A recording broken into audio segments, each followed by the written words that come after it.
Gary and I have hated each other for 30 years. Not the kind of hate people mean when they joke about marriage, not "he leaves his socks everywhere" hate.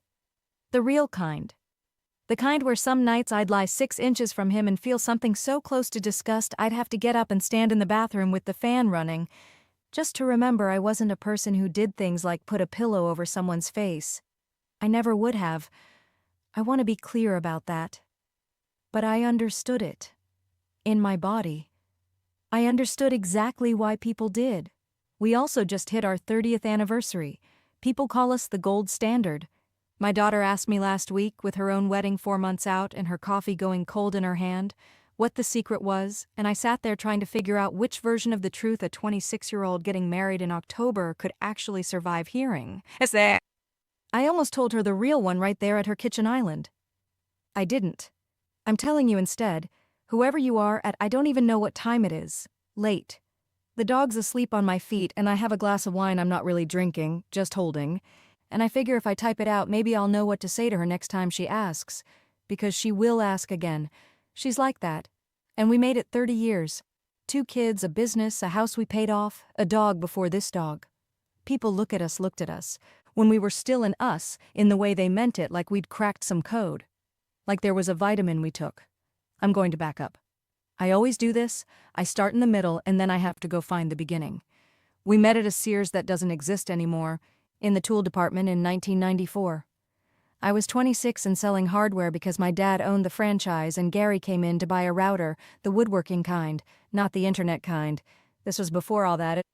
And he asked me 4 questions about bit speeds that I genuinely could not answer, and I made something up with a completely straight face.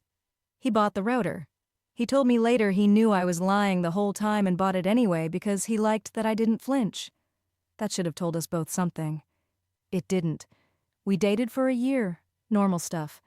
He had a temper that showed up maybe twice that whole year, and both times it scared me a little, and both times I told myself everyone has a thing. This is his thing. It's fine. I had my own thing I go cold. Not loud, not mean, just gone, like a door shutting with no sound. He used to say it was worse than yelling. He wasn't wrong. We got married at his sister's place in Ohio. 80 people, a band that didn't know our song, so we just picked a different one on the spot. I remember standing there thinking, this is the rest of my life, and feeling something that I called excitement at the time, and that I now think might have actually been the first flicker of dread, just wearing a nicer outfit. The first 5 years were fine. Genuinely fine. Which, looking back, is exactly the trap of how this story starts. Nobody warns you that fine is just the holding pattern before the part that breaks you. We bought into my dad's franchise together, turned 1 location into 3 by the time our son was born. We had a rhythm. I did the books, Gary did the floor and the vendors, and at night we'd eat dinner standing up in the kitchen because we were too tired to sit, and that felt like partnership. It was partnership. I want to be fair about that part. It just wasn't only that, and there was an exact week I can still tell you which one where fine ended without me even noticing it had. It was the week our son turned 2 and Gary's mother got sick, both in the same 7 days, and Gary disappeared into taking care of her 3 states away for what was supposed to be 10 days and turned into 5 weeks. And I ran 3 hardware stores and a toddler completely alone and didn't hear from him most days because, quote, things were chaotic. When he came back, he was different, quieter, snapped easier. I told myself grief does that to a person. I told my sister when she asked if everything was okay that we were fine, just adjusting, and I remember laughing when I said it, this short, hard laugh that didn't sound like me, and she gave me a look I chose not to see. That's the part I want you to understand. I chose not to see a lot of things for years because seeing them meant doing something about them, and doing something about them meant admitting the foundation wasn't what I'd built my whole life on top of. The second thing, 8 months later, he started golfing on Sundays. Every Sunday, religiously, with men whose names I never quite got straight. I didn't think he was cheating, and that's not where this story goes. I want to say that now so you're not waiting for it. I just noticed that Sunday was the day he came home lightest. The only day. And I started resenting Sundays the way you'd resent a person. The third thing was smaller and somehow worse. We were at his cousin's wedding, dancing because you have to at weddings, and the song changed to something slow, and his hand moved to my back the exact way it always did, muscle memory, and I felt nothing. Not anger, not sadness, nothing. Like touching a countertop. And I remember thinking very clearly in the middle of that dance floor, oh, this is what it's going to be like now. I didn't say anything. We got cake. By year 9, we'd stopped fighting, which sounds like an improvement and was actually the opposite. Fighting means you still think there's something worth fighting for. We just got efficient. Logistics conversations. Who's picking up Caleb from practice? Did the Henderson order ship your mother called? We were excellent roommates who shared a bed and a last name and, increasingly, nothing else. I started keeping things from him that didn't even need keeping. Small ones. I'd go to Target on a Tuesday by myself just to be a person nobody needed anything from for 45 minutes. And I wouldn't mention it. Not because it was a secret, but because telling him meant a conversation.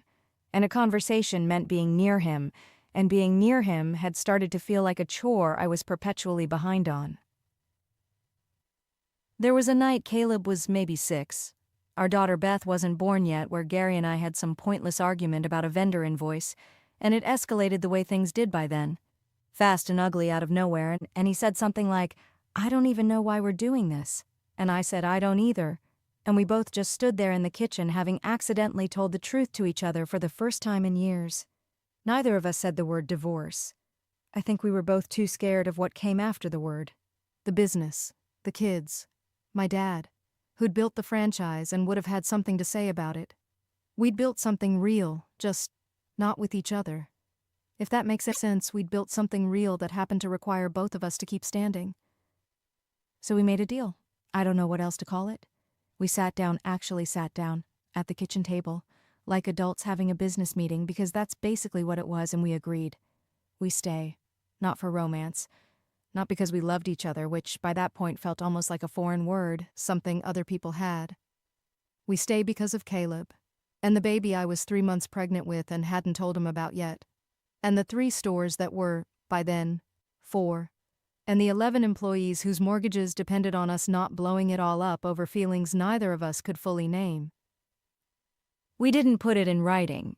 People assume that part when I tell this story, and it always surprises them that we didn't. We just shook on it. Actually shook hands in our own kitchen like we'd closed on a property. I remember his hand was cold. Mine probably was too. I thought shaking that cold hand that we'd just solved the hardest problem of our marriage. I had no idea the real test wasn't that conversation.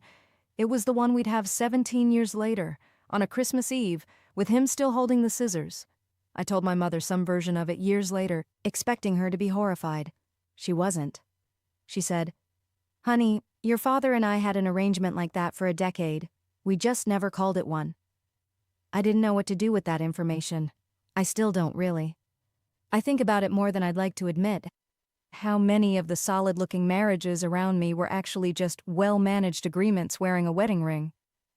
I want to tell you the next 20 years were some grim slog, gray and joyless, and some of it was.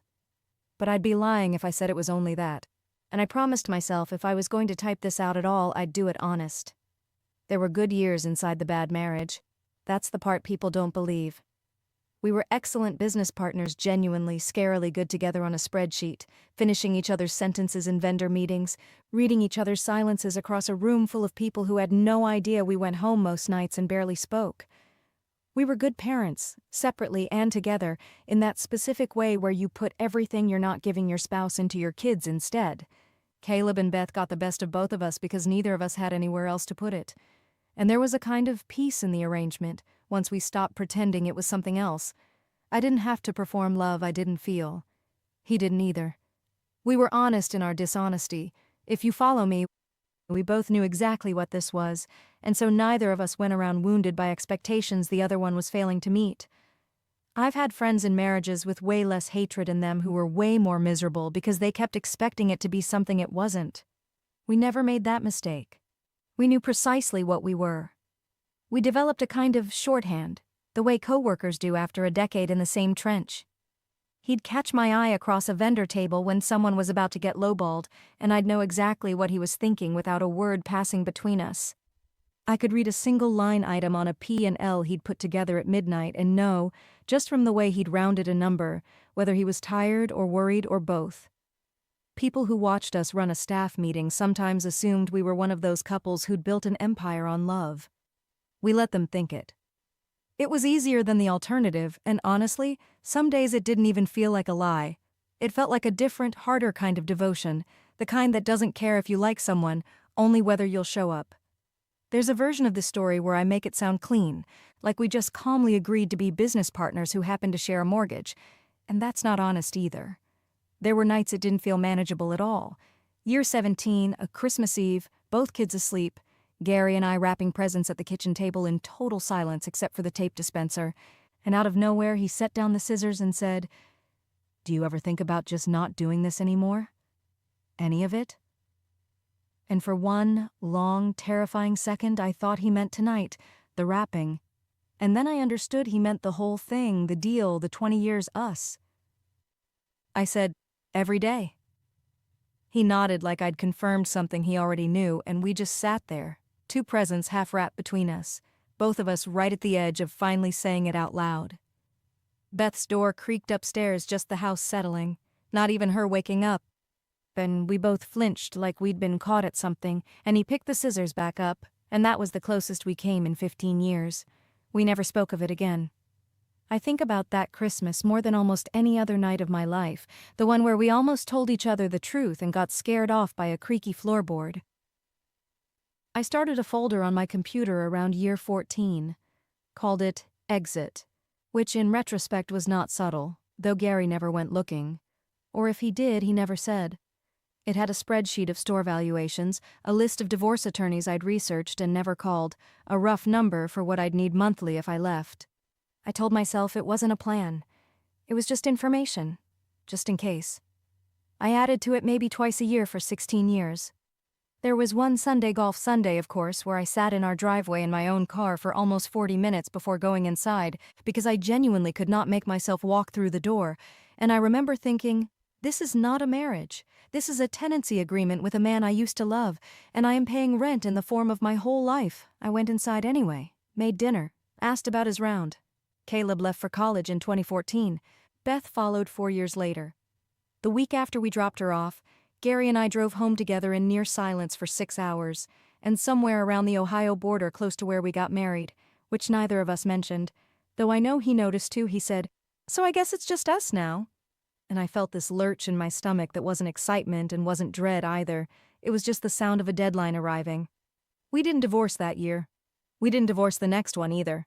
The business had gotten bigger, 9 stores by then. Talk of a 10th, and untangling it felt like surgery neither of us had the stomach for. We kept living the deal. Separate rooms had become an unspoken thing by then, not even discussed. Just one day his stuff was in the guest room and nobody mentioned moving it back. It was Beth, actually, who said it out loud first, home for Thanksgiving her sophomore year, watching us pass serving dishes to each other with this terrible, practiced politeness. She pulled me into the laundry room afterward and said, "Mom, are you guys even together? Like, really?" And I almost lied. I had 30 years of practice lying about this exact thing. But she was 20, and she had that look people get when they already know the answer and are just waiting to see if you'll respect them enough to say it. I told her the truth. Most of it, anyway. I told her about the deal, the handshake in the kitchen, the 11 employees who became 40 employees, the version of love that wasn't love but had kept a roof over her head her whole life. She cried a little. Then she said something I think about a lot. "I always thought you guys were so solid. I didn't know solid could mean this." That conversation is, I think, what finally cracked it open. Not a betrayal, not a big scene. Just my own daughter looking at 30 years of my life and asking if solid was the right word, and me realizing I didn't actually know anymore. We told the kids together, which felt important, and we told them at a restaurant instead of the house, which felt important to neutral ground, like the divorce itself. I'd braced for this to be the worst night of my life, and instead it was almost anticlimactic. Caleb, 24 by then, just nodded slowly and said, yeah. Like he'd been waiting for the meeting to get scheduled. The business took longer than the marriage did. 11 months of lawyers, of valuations, of Gary and I sitting across conference tables being more honest and more reasonable with each other through attorneys than we'd managed to be directly in years. There was one meeting, month 7, where the attorney stepped out and it was just the two of us in the room with the paperwork. Gary looked at the numbers and said, "Quiet. We could still stop this, you know." And for about 4 seconds I counted. After lying awake that night, I actually considered it. 4 seconds where 30 years nearly swallowed the whole decision whole. Then I said, "I know," and didn't move, and neither did he, and the attorneys came back in and we kept going. He bought out my stake in 4 stores. I kept 5 and opened a 6th on my own 18 months later, which I will admit gave me a satisfaction that probably says something unflattering about me. The divorce was finalized on a Tuesday in March. I remember it was raining, the kind of rain that doesn't seem like weather so much as a mood the sky is having. We signed in a lawyer's office that smelled like burnt coffee, and afterward Gary, in the parking lot, said, "You want to get lunch?" And I said yes before I'd even thought about it, and we went to a diner near the courthouse and ordered the same things we'd ordered on our first date 31 years earlier, neither of us mentioning that we'd done that on purpose. That lunch turned into something. Not romance god, no, neither of us wanted that back. We'd have laughed in each other's faces. But something easier than I'd felt around him in 2 decades. Without the deal hanging over us, the kids needing us as a unit, the business needing us as a unit. We just got to be 2 people who'd known each other longer than almost anyone else alive, and it turned out, once the weight came off, we actually liked each other a little. Strange thing to discover at 58. We still have lunch most months. He has a girlfriend now, Donna, a sweet woman with a laugh like a screen door, and I've met her twice and like her fine. I'm seeing someone too, casually, nothing worth writing about here. Caleb's getting married in October, and Gary and I are walking him down well, standing with him, modern version together, and nobody finds that strange anymore, which still surprises me a little. So when Beth asked me what the secret was, I almost said, "There isn't one, baby. Your father and I just decided to stay and grit our teeth through it for the sake of you and your brother and a hardware franchise. And somewhere in the staying, after we finally let go of the staying, we found our way to something that actually worked, just 30 years late, and not in the shape anybody expected." I didn't say all that. I just told her, "You'll figure it out as you go. Most people are making it up." Which is true.